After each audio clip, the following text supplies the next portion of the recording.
Hello, everybody. Welcome to the panel today on deep learning, education, and enterprises in the fourth industrial revolution. Before I move ahead, I am Saif Kamal, and we have Mr. Nasim Mazur, Harold, and Sakar. And we are going to talk about, as I mentioned, on fourth industrial revolution and the education and how things would change. Before we move ahead, let me give you a little bit of understanding of ours on the fourth industrial revolution and how enterprises would change. And how will it affect enterprises as we become more technology driven? There is a fear that robots are going to take over. And with that, robots going to take care of what are humans going to do? How are this adoption, this disruption, we're going to adopt to? How will education system change? And what is the cross intersection between innovation, entrepreneurship, employability, and how does sustainability play in this whole picture? This is what we will discuss today.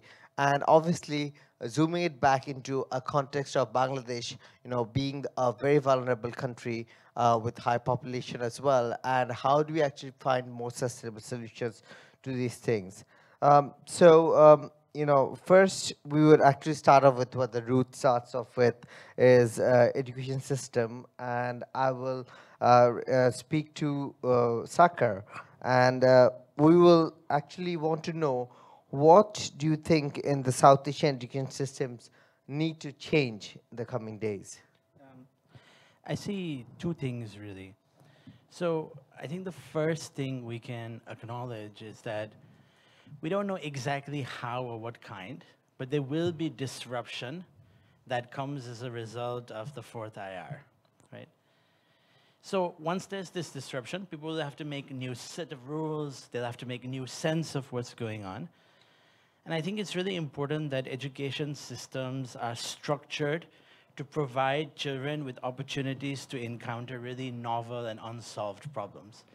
Right now, even if you look at like a science lab, it's sort of mostly reproducing something that is already known, right? So I think the education system needs to be restructured in that way. I'm not anti-math, anti-science, but I think we need to create opportunities for children to apply this knowledge in interesting ways, right? So the idea is there's sort of project-based learning, problem-oriented learning, collaboration, things like that. That's one major point I want to make.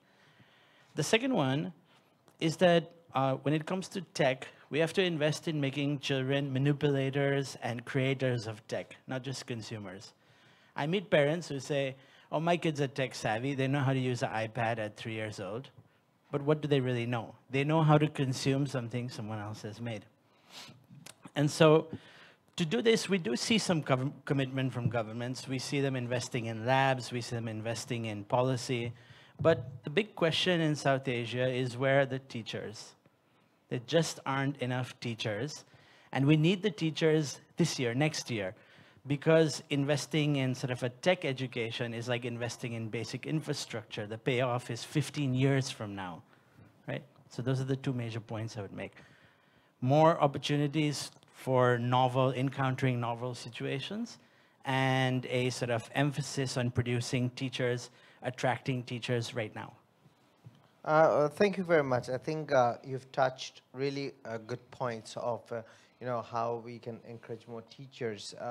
With my personal experience, if we second to next question is what we have seen as well is we often say that we're not looking for entrepreneurs because a lot of things are actually replicated, and it's like replicable. What we want to do is that we look for people who are thinkers, and thinking is something that actually gives us employability, who understands how the skills of today the gaps are, and that segues into Mr. Manzoor, where we would like to know about the skill gap he sees today and how the tomorrow with automation and others comes in.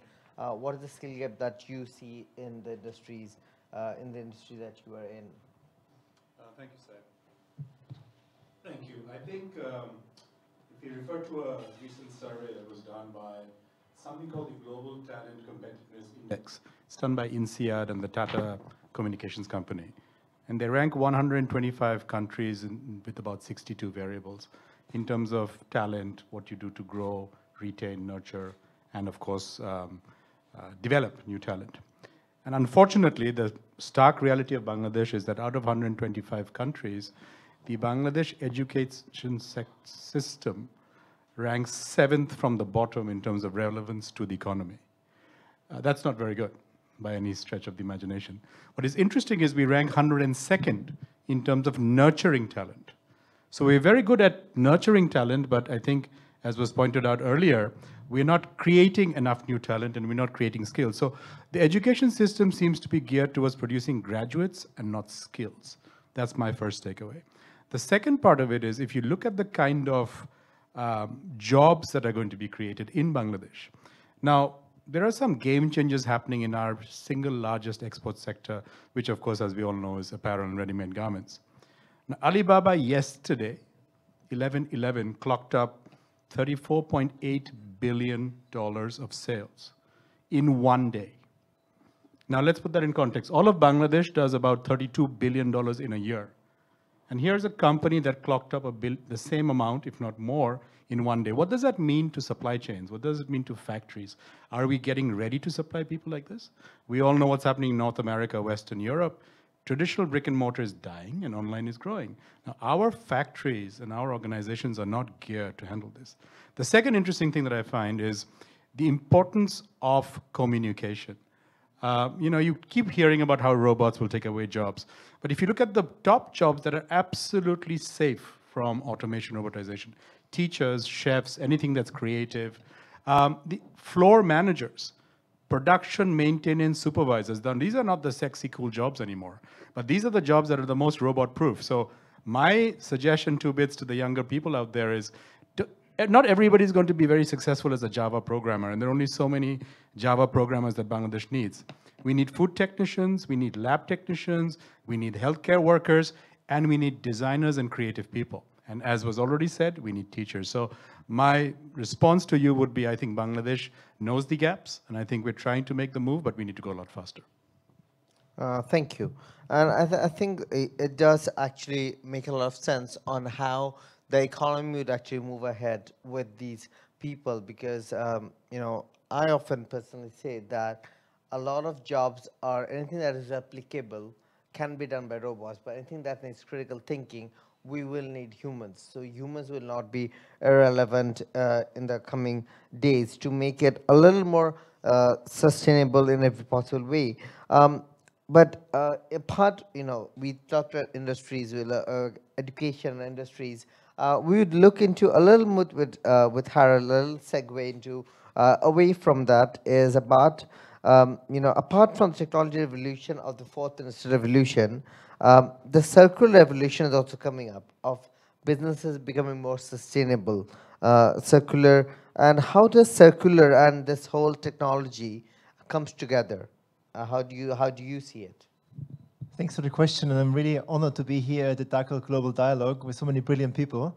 And many of the issues that you're talking about that are happening here in the country, but also in the region, are very similar questions that are being asked in America or Europe right now. How do you skill the next generation? How do you reskill and skill the people who are now on the job market? So I find it fascinating thinking about this.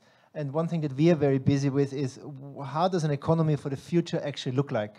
And there you will also see many similarities, what is happening in Europe at the moment and what's happening here. And the European Commission President recently said he sees 2 mega trends over the next 10 years. And one is artificial intelligence, AI, new technology, fourth industrial revolution. And the other one is sustainability, circular economy. Because we know we can't deal with the planet as we deal with it now. We are using too many resources globally. And that's the case here in Bangladesh, that's the case in Europe and for all countries in the world. And we need to use resources and have a smart economy to deal with the needs that people have. So what are the things we wear, textiles, where do we live, our constructed environment, how do we use mobility? and the food we're consuming. And in this way, we have to think of an economy that is providing for these kind of needs in a more sustainable way. And I had fantastic and very interesting talks in the last days. And we are trying as an organization working out of Europe at the moment, how do we provide for these needs in a way that we leave a future planet that is still livable for future generations? And I think that unites humanity truly to think of a sustainable future. There's no alternative really for me.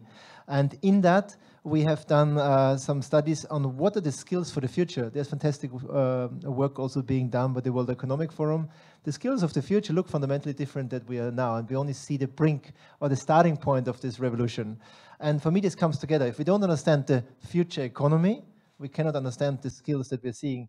And you also sketching a couple of the of these mega trends out. And my question would be, do we want to see 11/11 spikes of purchasing these mega billion-dollar amounts every year? Is this what we want as a society? I think that's a question mark that the policymakers here in the room are asking as well.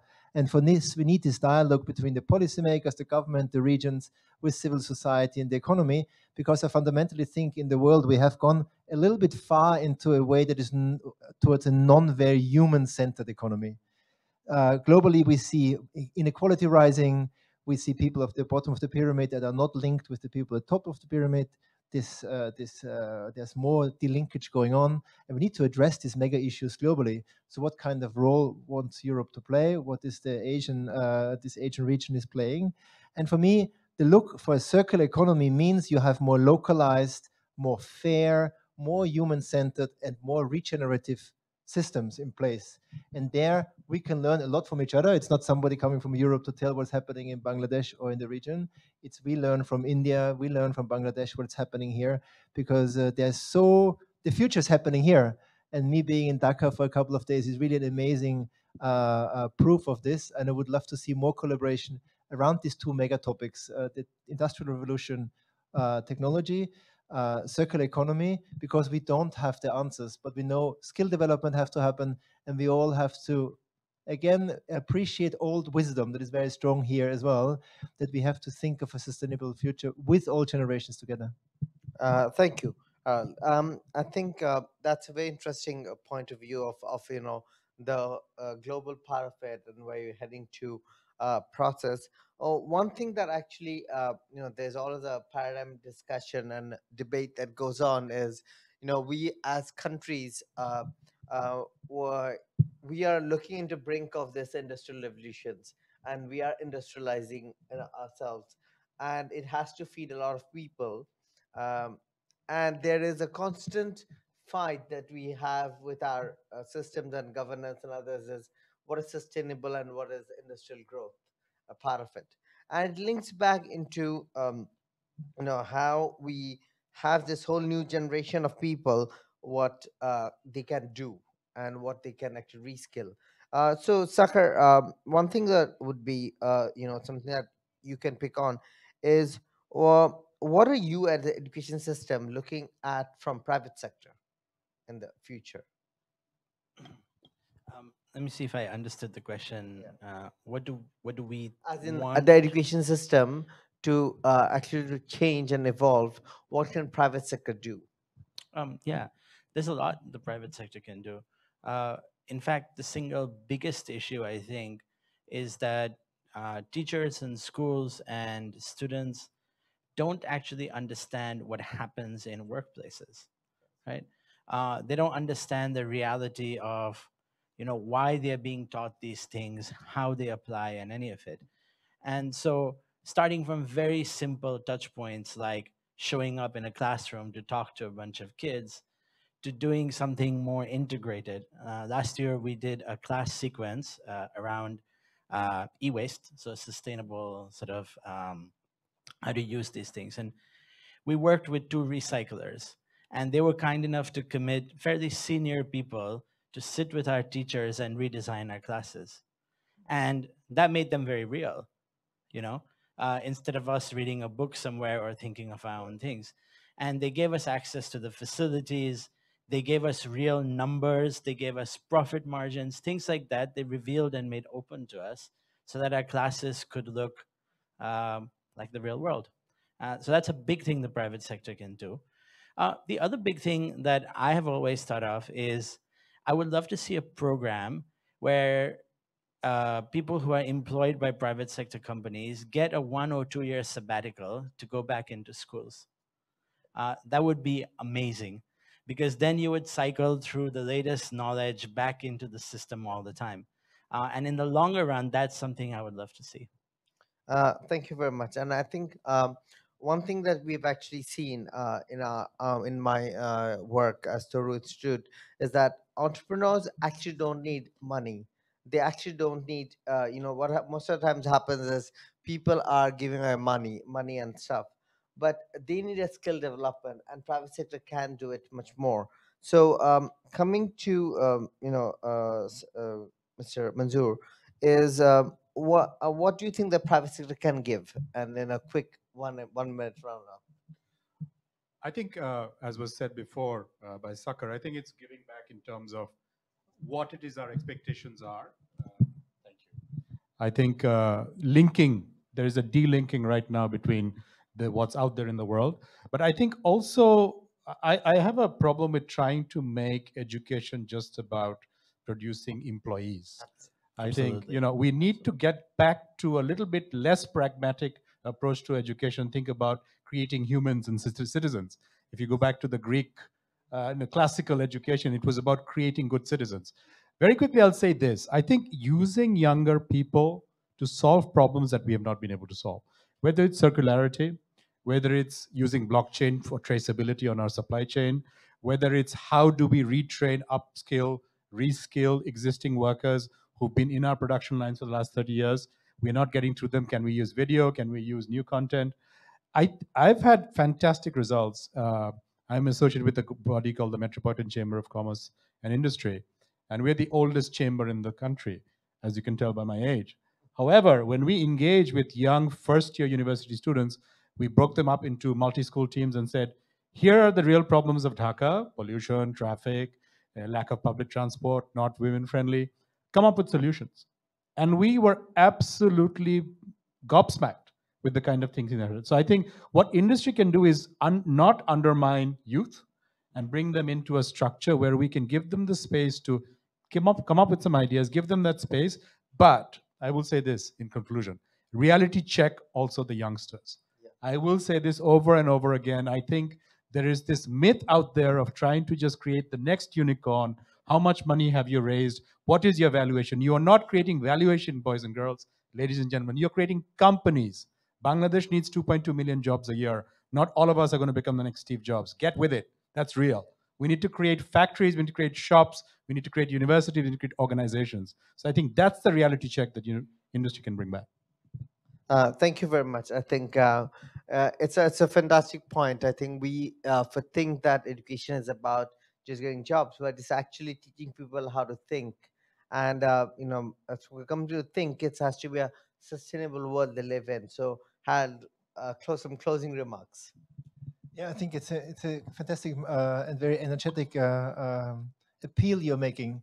And I think what the education sector, we need to shake it up quickly. Same thing is happening globally. What is being taught now at university is still the same I was taught 15 years ago. And that's a shame because the systems and times have changed so quickly. So at the moment we are working, for example, on integrating circular economy into the agendas of universities, and it's happening, but much too slow. So we have to be impatient. That's something we can learn from the private sector, impatience and innovation to bring it quickly.